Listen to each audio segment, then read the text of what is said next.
that she could wear sleeves not less bare of style than those in which the Blessed Virgin appeared to Italian painters, and her profile, as well as her stature and bearing, seemed to gain the more dignity from her plain garments, which, by the side of provincial fashion, gave her the impressiveness of a fine quotation from the Bible, or from one of our elder poets, in a paragraph of today's newspaper. She was usually spoken of as being remarkably clever, but with the addition that her sister Celia had more common sense.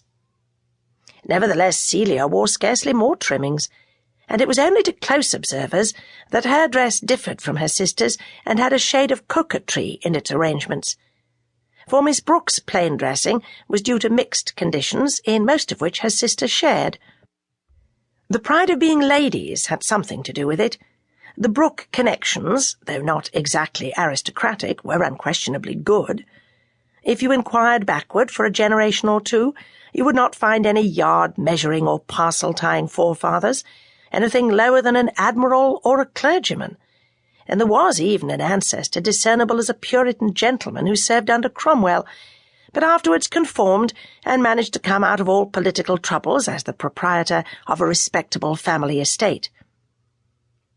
Young women of such birth, living in a quiet country house and attending a village church hardly larger than a parlour, naturally regard frippery as the ambition of a huckster's daughter.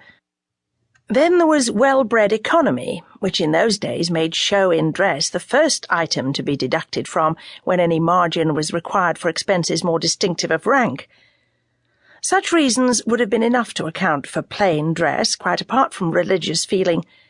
But in Miss Brooke's case, religion alone would have determined it, and Celia mildly acquiesced in all her sister's sentiments, only infusing them with that common sense which is able to accept momentous doctrines without any eccentric agitation. Dorothea knew many passages of Pascal's Pensées and of Jeremy Taylor by heart, and to her the destinies of mankind, seen by the light of Christianity, made the solicitudes of feminine fashion appear an occupation for bedlam. She could not reconcile the anxieties of a spiritual life involving eternal consequences with a keen interest in gimp and artificial protrusions of drapery. Her mind was theoretic, and yearned by its nature after some lofty conception of the world which might frankly include the parish of Tipton and her own rule of conduct there.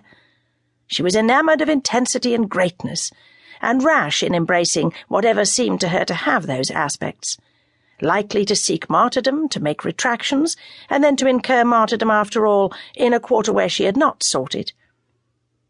Certainly, such elements in the character of a marriageable girl tended to interfere with her lot, and hinder it from being decided according to custom by good looks, vanity, and merely canine affection. With all this, she, the elder of the sisters, was not yet 20, and they had both been educated, since they were about 12 years old and had lost their parents, on plans at once narrow and promiscuous, first in an English family, and afterwards in a Swiss family at Lausanne, their bachelor uncle and guardian trying in this way to remedy the disadvantages of their orphaned condition. It was hardly a year since they had come to live at Tipton Grange, with their uncle, a man nearly 60, of acquiescent temper, miscellaneous opinions, and uncertain vote. He had travelled in his younger years, and was held in this part of the country to have contracted a too rambling habit of mind. Mr. Brooke's conclusions were as difficult to predict as the weather. It was only safe to say that he would act with benevolent intentions, and that he would spend as little money as possible in carrying them out. For the most glutinously indefinite minds enclose some hard grains of habit, and a man has been seen lax about all his own interests except the retention of his snuff-box, concerning which he was watchful, suspicious, and greedy of clutch. In Mr. Brooke, the hereditary strain of Puritan energy was clearly in abeyance, but in his niece Dorothea it glowed alike through faults and virtues, turning sometimes into impatience of her uncle's talk, or his way of letting things be on his estate, and making her long all the more for the time when she would be of age and have some command of money for generous schemes.